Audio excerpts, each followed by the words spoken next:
Welcome, and thank you for joining this session of Innovation Institute 2021. With nearly 50 sessions available through the summer, we know you'll be discovering new skills, strategies, and resources to transform the teaching and learning in your classroom, and we would love to hear from you.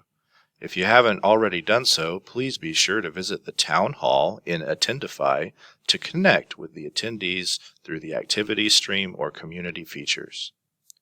If you would like a certificate of attendance for attending this session, you will find the request form linked at the end of the session description in Attendify. Thank you, and enjoy this session from one of our amazing Innovation Institute presenters. Well, hello, everybody, and thank you so much for joining this session. I'm excited. I hope you are excited as I am to learn from all the great teachers and speakers that are part of the Innovation Institute, and I'm just thrilled to be able to play a small part in that. My name is Joel Lickadoo. I'm a math teacher from Springdale in the Springdale School District. Taught Algebra 1 mostly, but also spent a year as an instructional facilitator for math and science. And, today I want this session to really cover using technology to promote classroom discourse and classroom discussions. How do we blend these together to where we are seeing technology being used well, but also bringing in that classroom discussion piece, and can those be blended together? I believe that they can. And this year, I had the chance and the honor to serve as the Arkansas Teacher of the Year, which meant that I wasn't actually in a classroom this year. I was out of my building, and so I was working with the State Department and going to different schools and districts. And I just want to say thank you to teachers and educators who worked so hard this year and met so many challenges along the way, but continued to find ways to engage students, to help them, find ways that learning can continue, even amidst all of the challenges that were faced. We saw how technology can be used, and it can be used well to keep students connected. We also saw, even in the classroom, how that can play out. And that's what I want this session to really focus on. I'm going to focus on in-person, face-to-face. How do we bring in classroom discussions with technology and bringing those together? Because even though we've seen so many great things happen over the past year, we've also experienced struggles. We know that it's been hard.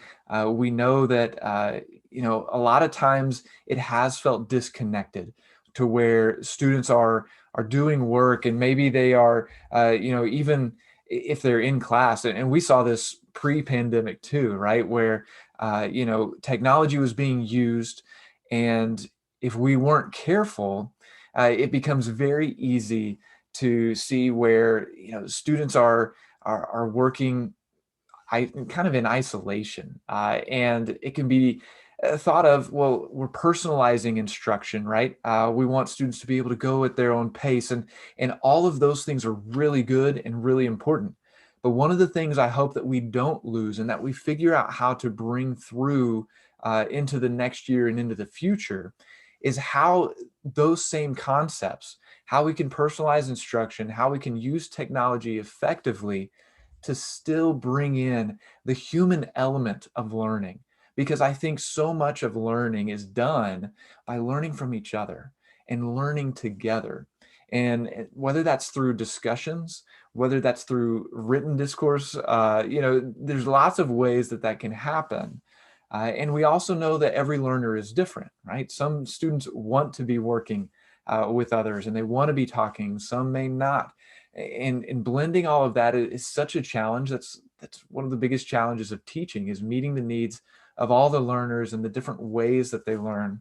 But I hope that in this session, we're able to talk about how we saw technology and the need for it right away, immediately, whenever things were shutting down with the pandemic. And we also saw how decisions were being made of, okay, what apps, what technology is out there, what can we use? And some were a little bit more ahead of others and felt pretty good about the technology they were using. Others were scrambling, trying to find whatever could work. And I think one of the things that we have to make sure we get back to is understanding that our learning goals have to come first. What are the values of a classroom that we want? We think through those skills of critical thinking, problem solving. We hopefully want relationships to be a major factor in learning, because we do learn from each other. And so making sure that our learning goals are at the forefront, and that we're making decision on our technology goals based on the learning goals that we have. Because we did see in the scramble, sometimes that got flipped, right? It was, okay, what technology can we use? What apps can we have? And all those different things. Okay, now that we have, this assortment of different tools at our pleasure, now how are we going to fit the learning goals in there? And that's the backwards way of thinking about it. We've got to get back to understanding that it is the learning goals first. Now, how can I use my technology goals underneath those and blend those in, right? So for me, discussions and talking, students talking with one another, learning from each other, I want that at the heart of my classroom. I want students to know that they can learn from each other as much as they can learn from me, and that there's resources out there that they can learn. And how do we share that with one another? And so I want to make sure that whatever technology I'm using is fitting into the core values of my classroom. And so, some of our objectives, I'm going to make these really simple today with our, a short time together, is that we come away with an understanding that technology and classroom discussions can be brought together, right? That these don't have to be mutually exclusive. That these don't have to be separate things. And well, either I can have a classroom that is full of technology and full of ways that we're doing awesome things there, or I can have a very human connected classroom that is discussion based. How do we bring it together? And then ultimately, hopefully we can take away some strategies to make that happen, right? And let's dig into that. What are some strategies to produce more conversation, especially as we use the technology features that our skills are growing, right? And I've got this feedback form, and that I want to hear from you guys as well on this. What are some of the ideas or the ways that you do this? I want to learn from you in this. Having this as a recorded session is definitely different, because here we are talking about discussions, and this is a pre-recorded session. So I hope that we're able to see this and learn from each other through this, and put your ideas in there. What are ways that you have found to really promote conversation, to promote those great deep discussions, meaningful discussions alongside with technology? And so please look in there and fill that out, and let me hear from you. But I want to start with something that we call silent discussions or color coded conversations. And this is nothing new. This isn't groundbreaking. I've seen this in a variety of classrooms, but one of the things I want to do in this session is I want to make sure that I don't focus on a particular tool. I may show one way of doing it, but there's a lot of ways that you can do this. And so how can you fit this to your need, whatever you're using? And what I want to focus on is, how do we take this to a deeper level to create more meaningful discussions? So one simple way of doing this, obviously something like Padlet could be used. It could be as simple as Google Docs. And what we have here is you can create a table that has enough rows for all the students in your class, right? So every student's going to get their own row, and they choose their own color and font if they want to. and they're going to respond to a prompt or a question within the table. And so I may put the prompt at the top, or it could be images, it could be anything you want here. And then students are going to go in and they're going to respond to this. And so this is shared out with all of them. And again, you can do this in a variety of ways. I'm just showing one.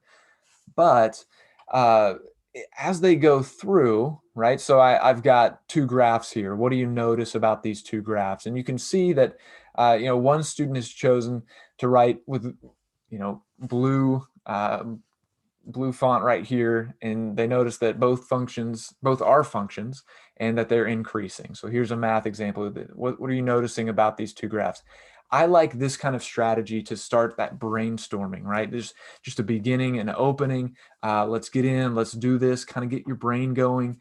And so that's what you're seeing here. And so each row is going to be a different color and a different font, because students are writing theirs in. Now, if you prefer them to put their name, so you know whose is who, absolutely, you can go for that. You could even, they could put it in that box, just put their name, or have a separate column for them to go through that.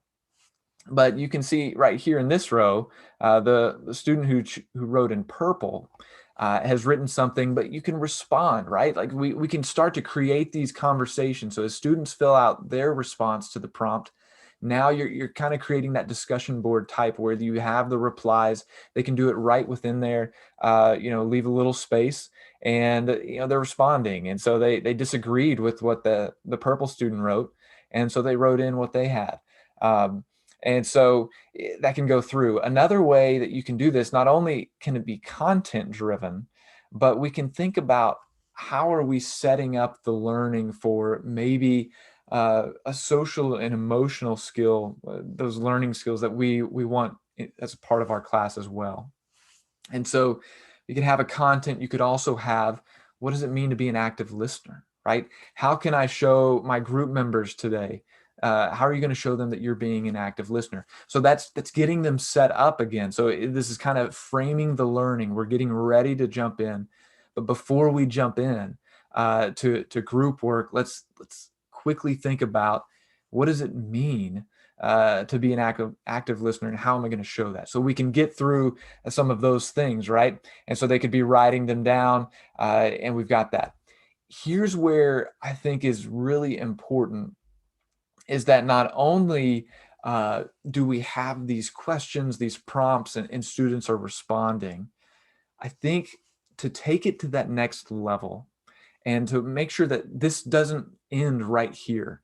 Because if that's all we've done, that's not bad, right? Like that's, you're getting it started, you're getting some good things happening. But then how do we take it to the next level?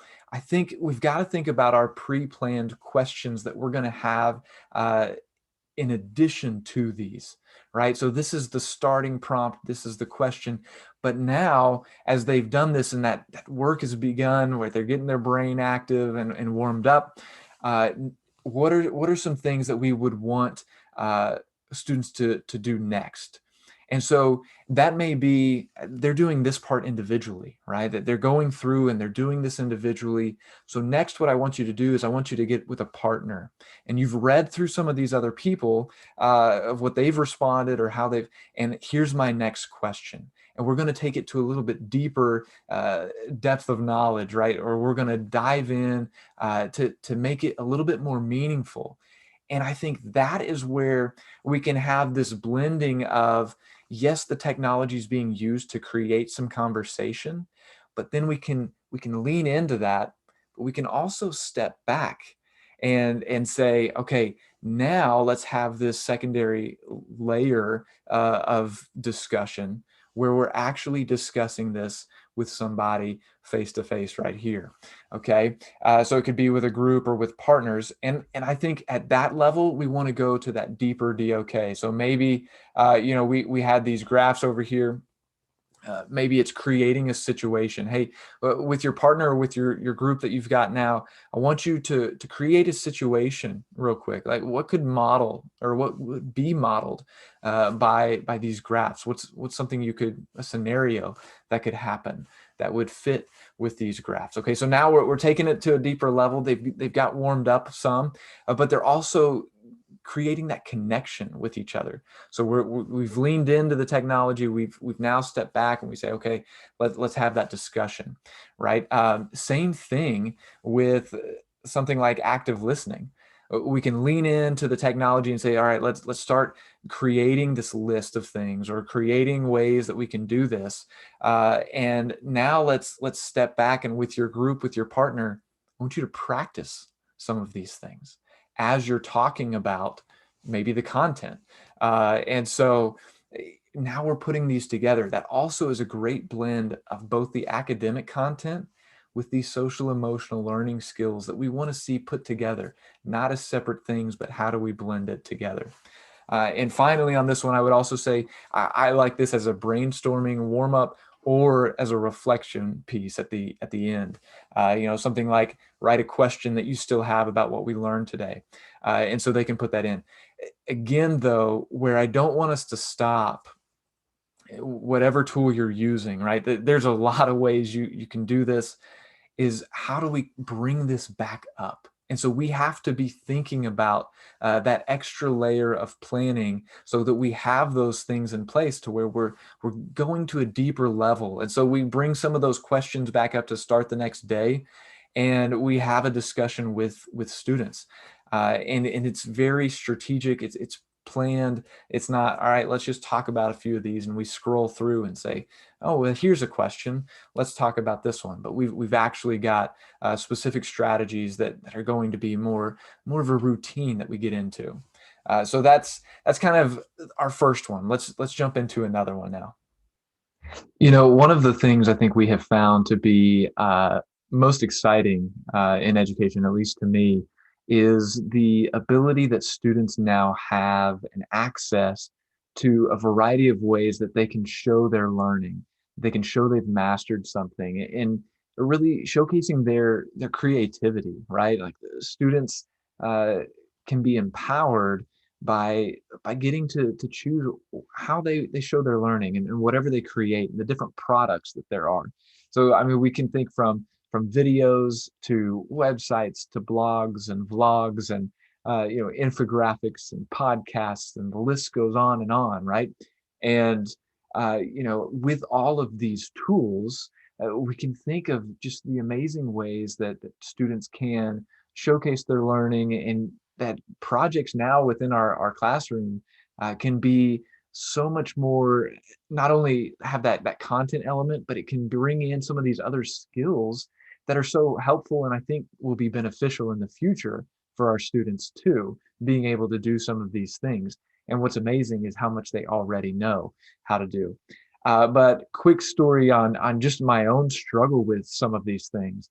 I have often, whenever we have tried to incorporate different projects and let students create some of their own things, especially in math, I've struggled with making sure that when we get to the end, it's not, oh, well, I wish we would have done something different.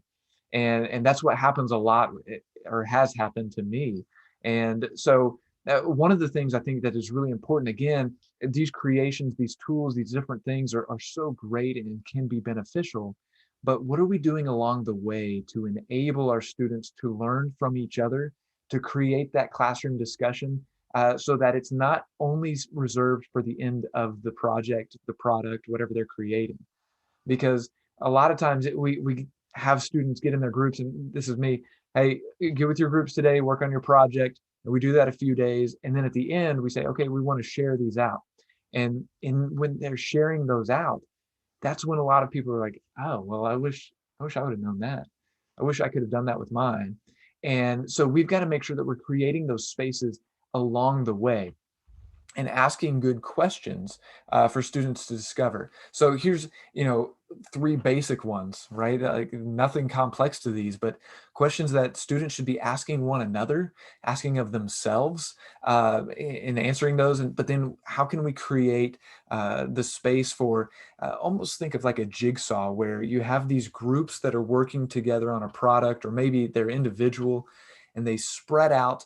They learn from one another with these questions, and they can come back to their group, and now they've got these different pieces from all these groups that they're learning from each other that they can incorporate within their own product. So questions for before and during the creation, whatever that they're working on, they can think through the support that they need, because there may be other people in the classroom working on a different project, different product, that they need a similar support though. And so how can those be brought together? Well, if we don't give them the chance to discuss those, they're not going to see that.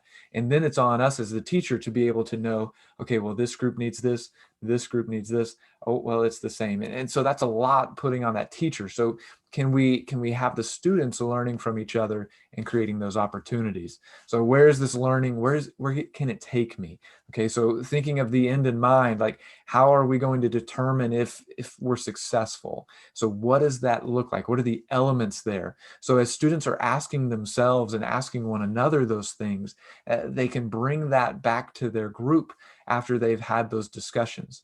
We still want to make sure we are doing that at the end as well. But I think that piece along the way is so important that we've got to make sure we're doing that. So again, with any tool, whatever you are comfortable using, as you incorporate student projects there, make sure that we're creating that space within the classroom for them to discuss and bring those ideas together. And then kind of similar to that, video analysis. And, as we think about, we've seen Flipgrid and other video components that have been kind of highlighted over the past year. And I think have been shown to be very powerful in the learning process, especially as reflection. We've seen different things with summaries, articles and book summaries, students sharing their work, showing how they solved something. And yes, we can comment on there, but one of the things I think, again, innovation to me is not always the brand new. Sometimes it is. It's a brand new idea, a new tool, something that is kind of disruptive to what has normally been done. But innovation can also be improvement. How can we take what we are using and go deeper? How can we make it more efficient? How can we add in a new layer or a new skill to that tool? And so, here with some of these videos that we've been creating where students are showing these things, one of the things I hope that we really, I need to do a better job of, for sure, and I hope that we can all kind of grow in this together, is how are we teaching those social emotional learning skills alongside academic content? So as students are sharing their work, one of the things I think that is really powerful is when students are analyzing and critiquing the work of others. Now, that's a hard skill to do and to do well. Being respectful as we talk with others and giving good feedback. What does that look like? That takes a lot of modeling from us, but also it takes practice.